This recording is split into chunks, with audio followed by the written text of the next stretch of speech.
it exposes itself in its true reality of murder, of racism, of apartheid, of ethnic cleansing every day, every week, every month. And yes, the world looks on. The Western world looks on and does nothing. It's shameful. And in particular, we see these shocking double standards in the last 2 years. All of the world was shocked by Putin's invasion of Ukraine. It is a legal occupation. It is an imperialist war. He is committing war crimes and crimes against humanity. But why is it the Western world immediately moves to sanction Putin, immediately says the people of Ukraine have the right to resist these war crimes, these crimes against humanity, this illegal occupation, but it does not say the same about the Palestinian people?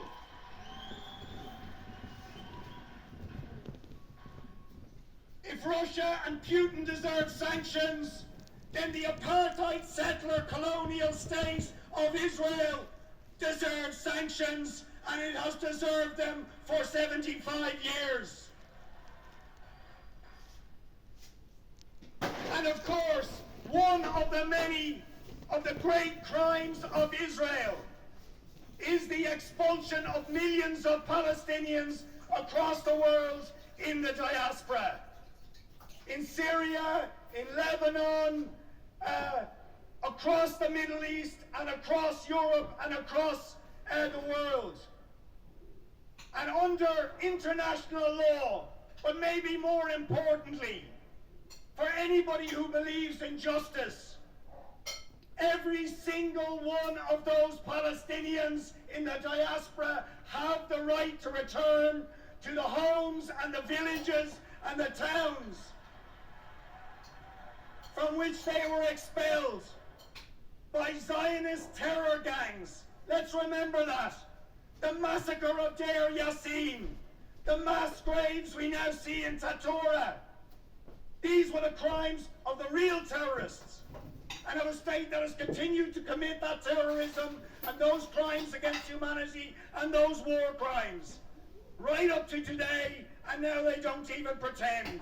The criminal siege of Gaza, the collective punishment of 2 million people in Gaza. This is a war crime. But where are the sanctions? Where are the sanctions? They give arms to the people of Ukraine to resist. The Palestinian people have not asked for arms. They're not looking for missiles. They just want sanctions, and they want the Western world to stop selling weapons and missiles and armaments to the state of Israel. Can they not at least do that?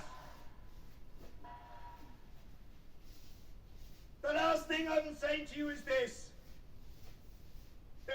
The history of Ireland and the history of Palestine, they run parallel.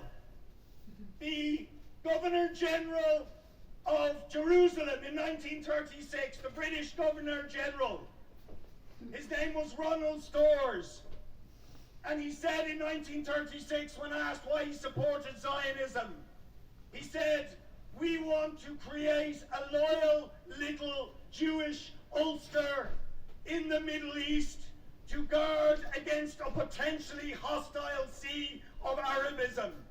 You may not know where Ulster is, but Ulster is a province of Ireland.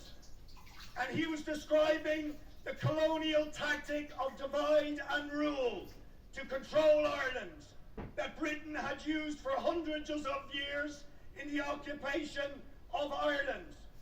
And then they exported this same disgusting policy to Palestine, to divide and rule.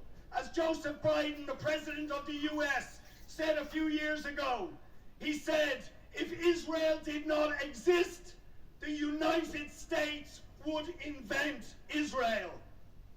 That is the truth. Israel is not a normal state. It is an outpost of colonial and Western imperial policy. But in Ireland, revolution eventually liberated most of the country when the people united against the colonial regime.